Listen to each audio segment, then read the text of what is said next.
Ko s skupino več ljudi delamo na enem dokumentu, je včasih na kakšnem sestanku zelo težko povedati, kateri del je treba spremeniti. Lahko si označene liste podajamo sem ter tja in krilimo z rokami ta odstavek oni pri tisti besedi, ali pa uporabljamo malo bolj elegantno Wordovo vgrajeno rešitev številke vrstic. Word bo torej vsako vrstico, v kateri se nahaja tekst, oštevilčil. Tole številčenje vrstic pa nikakor ni enako kot številčenje s tem gumbkom tukaj, ki ga uporabljamo v bistvu za sezname. Te številke se nahajajo levo od roba in ne vplivajo na potek besedila.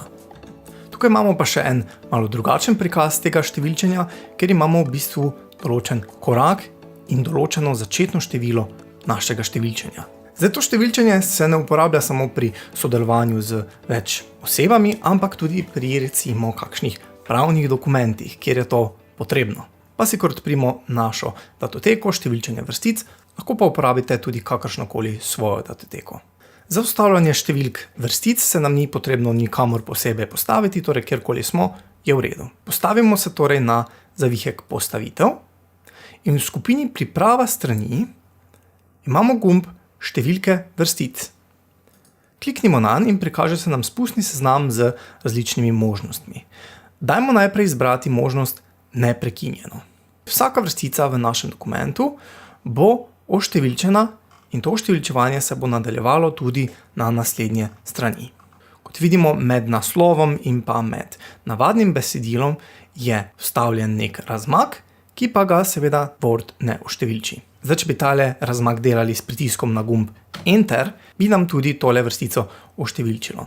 Torej, tega razmaka se ne dela z Enter, ampak z razmakom med vrsticama. Zdaj, če je strani v dokumentu zelo veliko, si morda želimo, da naj vsak dokument začne z številko 1. Pa gremo spet na zavihek postavitev, skupina priprava strani in v gumbu številke vrstic izberimo začni znova na vsaki strani. Tukaj imamo tudi možnost začni znova v vsakem odseku, če imamo dokument razdeljen na določene odseke. Zdaj se pa dajmo postaviti v odstavek zgodovina, kjerkoli notri v odstavku. In gremo pod številke vrstic in izberimo ne oštevilči trenutnega odstavka. Vidimo, da je odstavek nek del povezanega besedila, ki ga ne ločuje Enter. Pa dajmo zdaj odstraniti tole neoštevilčevanje. Kako pa določimo začetno število in pa korak tega številčenja vrstic? Spet gremo pod številke vrstic in tokrat izberemo možnosti oštevilčevanja vrstic.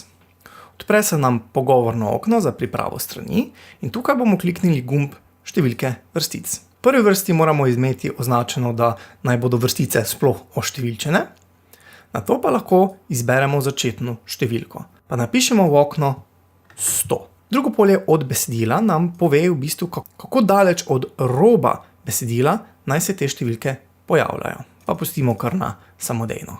Pomemben pa je ta zadnji kvadratek, štej po. To nam bo v bistvu povedalo, kakšen korak naj uporablja Word.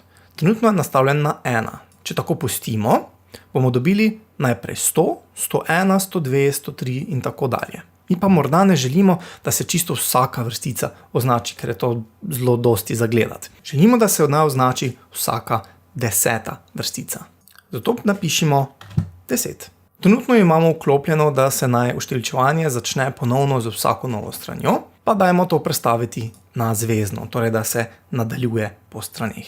Potrdimo z v redu in še enkrat v redu in morali bi dobiti enako kot v prejšnjem dokumentu. Pod gumbom za številko vrstic pa imamo en zelo zanimiv gumb deljenje besed. Več o tem pa bomo povedali v naslednjem videu. Moje ime je Jan in upam, da ste uživali v tem videu. Zelo bi cenil, če bi dali video thumbs up, da pa ne zamudite naslednjega videa, se ne pozabite naročiti na kanal in lajkati mojo Facebook stran Office tečaji.